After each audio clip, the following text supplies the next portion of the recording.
si Mayor Baste, General ng Davao ang kalaban. Ang atin naman niyang si Vice President Sara Duterte, si PNP Chief Romel Marbil ang binabangga. Sa kabila niya, nanindigan pa rin ng PNP na walang bahid ng politika ang pagbawas sa security detail ng bise. Nasa frontline ng balitang yan, si Marian Enriquez. Huwag kayong mag-alala sa akin.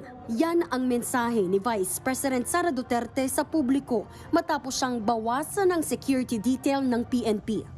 Kasunod yan ng panawagan ni Senator Ronald De La Rosa at Robin Padilla sa mga gustong mag-volunteer para maging bodyguard ng bise at ng kanyang pamilya.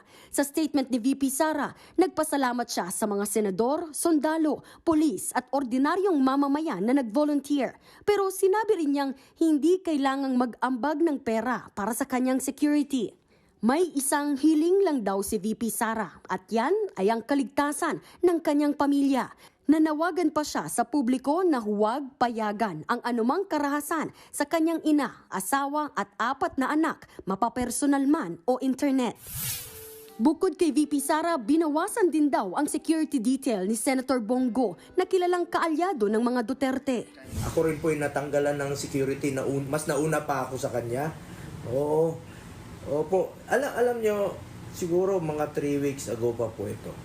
At bilang Vice Chairperson po ng Senate Committee on Public Order and a citizen of this nation, ay alam nyo, concerned rin po ako. Panawagan ni Go sa mga polis, huwag magpadala sa politika at manatiling professional. Si Senator Amy Marcos naman na malapit kay VP Sara, iginiit na kailangang ibalik agad ang security detail ng bise. Siya raw kasi ang ikalawang pinakamataas na opisyal sa bansa. Pangalawa, Duterte raw siya kaya posibleng ipahamak siya ng CPP-NPA. Wala pang bagong tugon si PNP Chief Marbil pero dati na niyang sinabing ang pagtanggal ng security detail sa ilang opisyal ng gobyerno ay para mapalakas ang pwersang rumoronda at nagbabantay sa Metro Manila. Hindi rin naman daw nila pinabayaan ang seguridad ni VP Sara kahit nag-alis sila ng 75 police personnel. Ang tanong, gaano nga ba karami dapat ang nakabantay sa pangalawang Pangulo ng Bansa? Ayon kay Attorney Barry Gutierrez, tagapagsalita noon ni dating Vice President Leni Robredo, kung tutuusin, mas marami ang bantay ng kasulukuyang bise. Nung tumapak sa opisina si VP Sara, nasa higit 430 daw ang security personnel niya. Halos 4 na beses na mas marami kumpara sa 108 lang na bantay ni Robredo noong 2016. Kahit daw tanggalan ng 75 na bantay si VP Sara, meron pa siyang natitirang higit 350. Kaya hindi ko maintindihan at all bakit ginagawang issue itong tinanggalan ka ng 75 pero meron ka pang 350. Yung importansya naman ng isang opisyal, hindi naman dapat nasusukat yon sa dami ng mga bodyguard niya. Diba? Nasusukat yon doon sa aktual na trabahong kanyang ginagawa.